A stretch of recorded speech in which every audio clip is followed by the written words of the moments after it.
जय श्री कृष्णा दोस्तों। हर हर महादेव। कैसे हैं आप सब? स्वस्थ और सुरक्षित होंगे। दोस्तों, अनंत चतुर्दशी व्रत, इसका महत्व का वर्णन क्या किया जाए। यदि इसके महत्व के वर्णन को आप पूरा जानना चाहते हैं तो अग्नि पुराण में इनका पूरा उल्लेख है। हर साल यह त्यौहार भादो माह के शुक्ल पक्ष की चतुर्दशी तिथि को मनाया जाता है और इस दिन लोग व्रत रखते हैं, श्री हरि भगवान विष्णु की पूजन करते हैं। यह साल त्योहारों में इसको 9 सितंबर को मनाया जाएगा और इस दिन अपने बाजू में अनंत बांधने की बहुत ही सुंदर प्रथा है। साथ ही इस दिन 3 विशेष योग बन रहे हैं जिनमें अगर यदि कुछ उपाय कर लिए जाएं तो कार्य में सिद्धि तो मिलती ही मिलती है। साथ में आपके जीवन की बहुत सारी समस्याएं, अनंत चतुर्दशी के कुछ उपाय कर और आप अपने जीवन से दूर कर सकते हैं। ज्योतिष पंचांग के मुताबिक चतुर्दशी तिथि वैसे तो 8 सितंबर को सुबह 9:02 से शुरू हो रही है और 9 सितंबर 2022 को शाम को 6:07 तक रहेगी। वहीं शुभ मुहूर्त है 9 सितंबर 2022 को सुबह 6:24 से शाम को 6:08 तक। इस दौरान आप पूजन कर सकते हैं। वैसे इस साल अनंत चतुर्दशी के दिन रवि योग, सुकर्मा योग, ये इतने सुंदर योग हैं, ये बन रहे हैं। पंचांग के अनुसार इस दिन रवि योग सुबह 6:02 से शुरू होकर 11:34 तक रहेगा। वहीं सुकर्मा योग सुबह से शुरू होकर शाम को 6:11 तक रहेगा। ज्योतिष में इन योगों का विशेष महत्व है। मान्यता है कि इन योगों में कोई भी पूजन, कोई भी पाठ या कोई भी उपाय किया जाए बहुत ही जल्दी सिद्ध होता है। यदि आपके परिवार में कोई असाध्य बीमारी से पीड़ित है, कोई गंभीर बीमारी से पीड़ित है, तो अनंत चतुर्दशी के दिन एक अनार ले लें। अनार सभी समझते हैं, जानते हैं, फल होता है ये।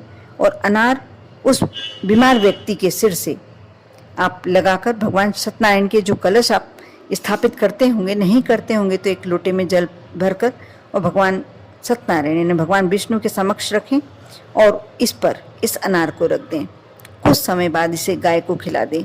ऐसा करने से बीमारी में सुधार होने लगता है, बीमारी ठीक तक हो जाती है। बहुत ही छोटा सा उपाय है, लेकिन यदि आपका कोई परिवार का सदस्य गंभीर बीमारी से पीड़ित है, आप ही समझ सकते हैं इसकी परेशानी कि आप किस तरीके से आपका पैसा पानी की तरह बह रहा है, आपका समय और जो आपको मानसिक समस्या हो रही है वो तो एक अलग ही है। इसलिए छोटा सा उपाय अवश्य आजमा कर देखें।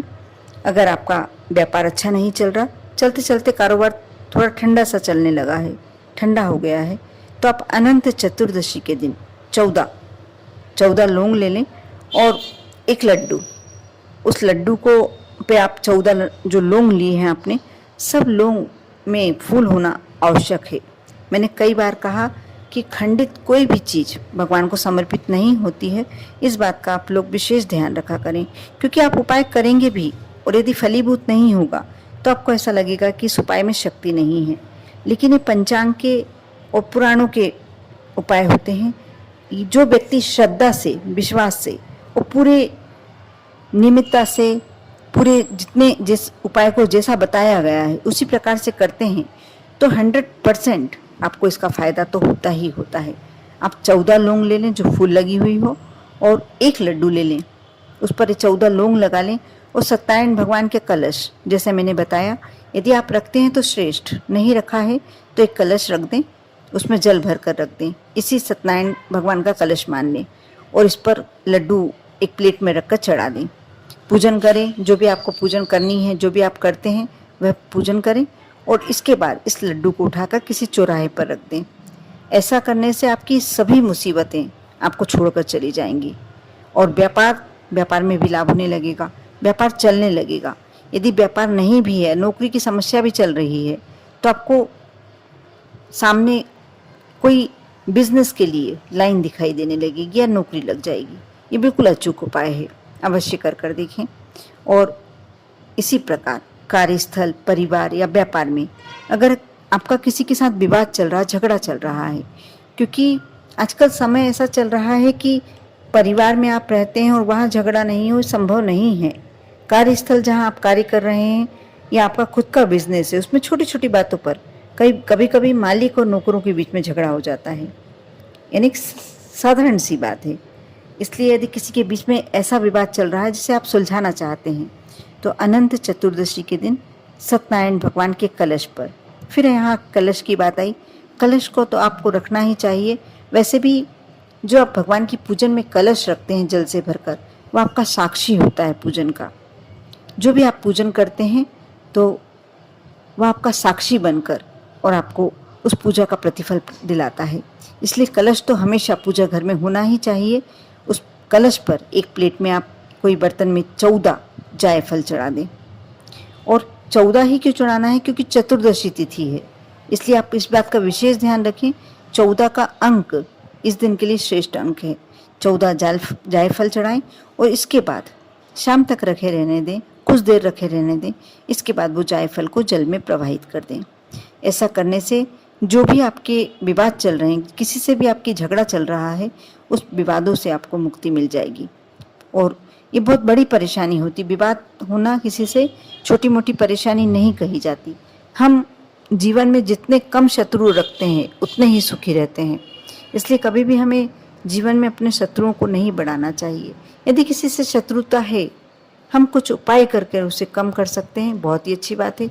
यदि हम सामने से रहकर कुछ ऐसा कार्य करें, उससे बातचीत करें, मिलकर मतभेद दूर करने की कोशिश करें और शत्रुता दूर हो जाए तो बहुत ही अच्छा होता है।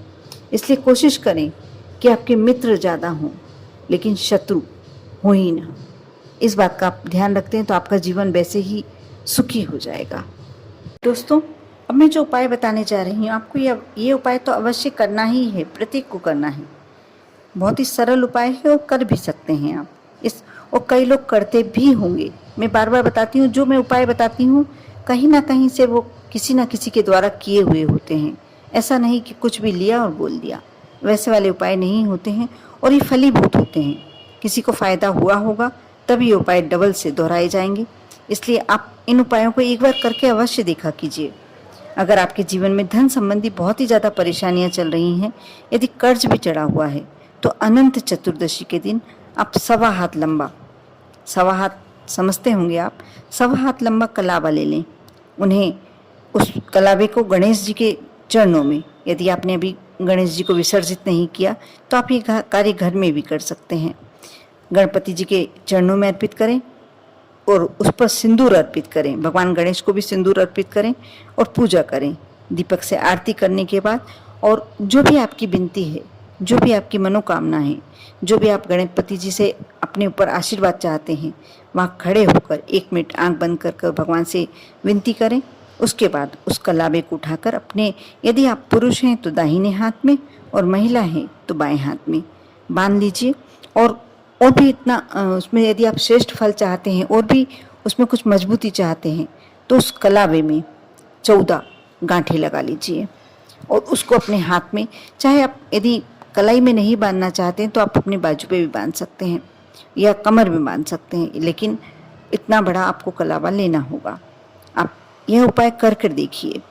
कमर में बांधेंगे तो कोई दाएं बाएं का सवाल ही नहीं उठता, लेकिन हाँ, यदि आप कलाई पर बांधते हैं, बाजू में बांधते हैं, तो आपको पुरुष हैं या स्त्री, इस बात का ध्यान रखना होगा और उसके अनुसार ही चलना होगा। ये बहुत छोटे छोटे उपाय हैं, लेकिन इसका आपको प्रतिफल तो अवश्य ही मिलता है। कर देखिए, विश्वास बनाए रखें, क्योंकि आपके विश्वास पर ही इन उपायों की सार्थकता है। यदि आप विश्वास करके उपाय करते हैं तो मेरा बताना भी सार्थक होता है, नहीं तो कोई इसका प्रतिफल आपको शायद नहीं मिल पाता। कर देखें, आप पर और आपके पूरे परिवार पर गणेश जी की कृपा हमेशा बनी रहे। ओम नमः शिवाय।